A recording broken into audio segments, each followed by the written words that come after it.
So I decided to do a video that I think maybe would help some pastors or others who are involved in using images as they teach, or images that they would put on a screen for other people. I find that this is very helpful and gives clarity for folks to kind of see the places you're talking about, or have an image in their mind of the people that you're talking about and such. And what I found is I didn't have a place to go to keep those images, and so I would end up going. I would end up thinking, you know what, I've taught on this before, and I used good imagery from this before. Now I've got to go online and go find something, and I've used those images in the past, maybe many years ago. And so what I wanted to do was just show you a way that you could use presentation software. So if you use PowerPoint or you use Keynote for Mac, that you could take these images and store them, save them within your presentation software, maybe as just something you could call images, and then find a way to look those up in the future and use those. I hope this will be helpful to you. And if you need some help in the future, please let me know. I don't have all the great ideas for sure, but every now and then I run across something I think, man, that can help some other pastors and some others who are trying to teach and use images to give clarity to what they're talking about when it comes to teaching the scripture.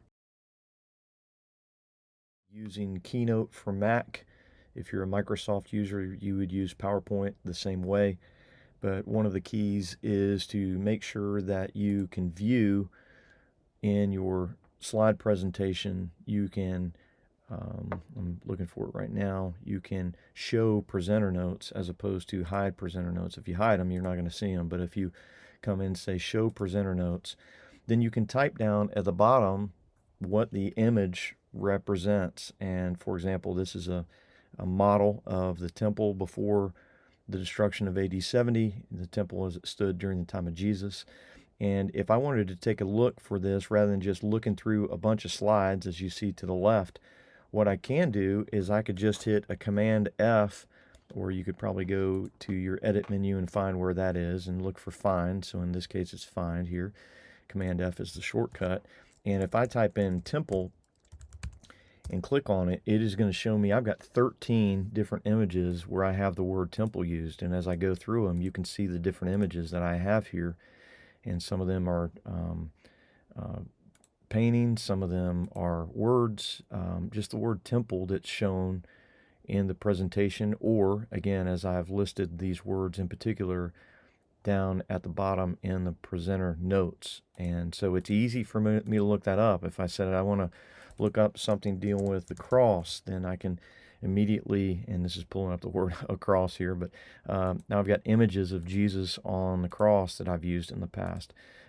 Certainly when you use these images, you want to make sure that these images, either you pay for them or you get permission from someone who has created that image as best you can. Sometimes I've had to call some churches and say, hey, where'd you get this image from? And can I have copyright permission to use that thing from a particular church? Or I've even talked with a lady who did some imagery, and I called her and asked her permission, and she gave it.